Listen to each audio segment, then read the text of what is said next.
সাল্লাল্লাহু আলাইহি ওয়াসাল্লাম বলেন, আল্লাহর যে বান্দা ইলমরত অবস্থায় থাকে, ফেরেশতারা সকলে ওই বান্দার জন্য দোয়া করে।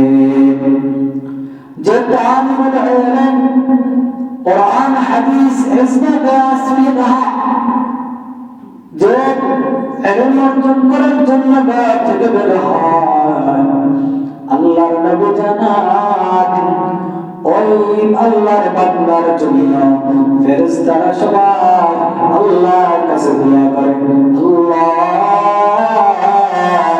আপনার বান্দা ইলম অর্জন করার জন্য বের হয়েছে, আল্লাহ তাআলা ইলমের মধ্যে বরকত দাও, তারকে হাক্কানি রব্বানি আলিম বানায়া দাও, যুগের শ্রেষ্ঠ আলিম বানায়া দাও। আল্লাহ পাক রব্বুল আলামিন বলে, ও ফেরেশতা, তার মায়ের আকুতি আমি জানি, তোমরা বলতেছো যাও যাও, আমার বান্দারে আমি যুগের শ্রেষ্ঠ আলিম হিসেবে কবুল করলাম। সুবহানাল্লাহ। মা বাবার স্বপ্ন,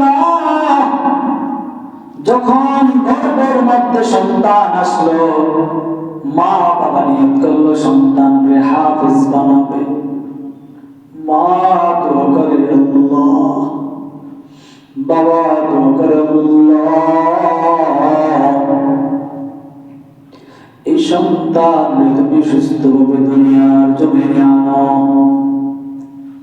আল্লাহ গো, আমরা স্বামী স্ত্রী উভয় অনেক বড় নিয়ত করেছি, আমাদের স্বপ্ন তোমার কালামে হাকিম হাফেজ তারে বানাবো। আল্লাহ আমাদের স্বামী স্ত্রীর স্বপ্নটা তুমি পূরণ করিয়া দাও, তোমার কোরআনের খাদেম হিসেবে কবুল করে নাও। আল্লাহ বলে, বান্দি ও আমার বান্দা, যা যা তাদের স্বপ্ন পূরণ করার দায়িত্ব আমি আল্লাহ নিয়ে নিলাম।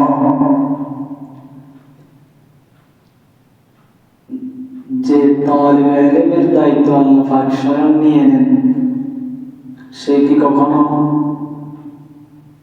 ব্যর্থ হতে পারে?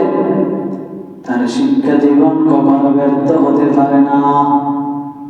সে হবে যুগশ্রেষ্ঠ আলেম, সে হবে যুগের ইমাম বুখারী, সে হবে যুগের ইমাম আবু হানিফা, সে হবে আব্দুল্লাহ ইবনে মুবারক।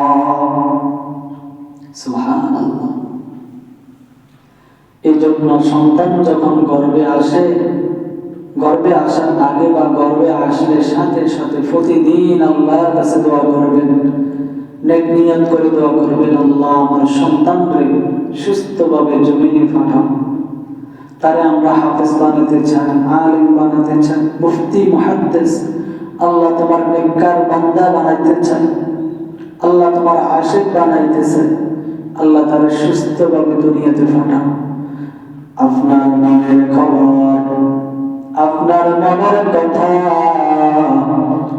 সবচেয়ে ভালো করে জানেন তিনি কে। জোরে জোরে আওয়াজ দিয়ে বলেন, তিনি কে? আমার আপনার আল্লাহ। সুবহানাল্লাহ।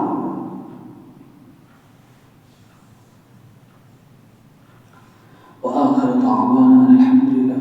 আসসালামু আলাইকুম ওয়া রাহমাতুল্লাহি ওয়া বারাকাতুহু।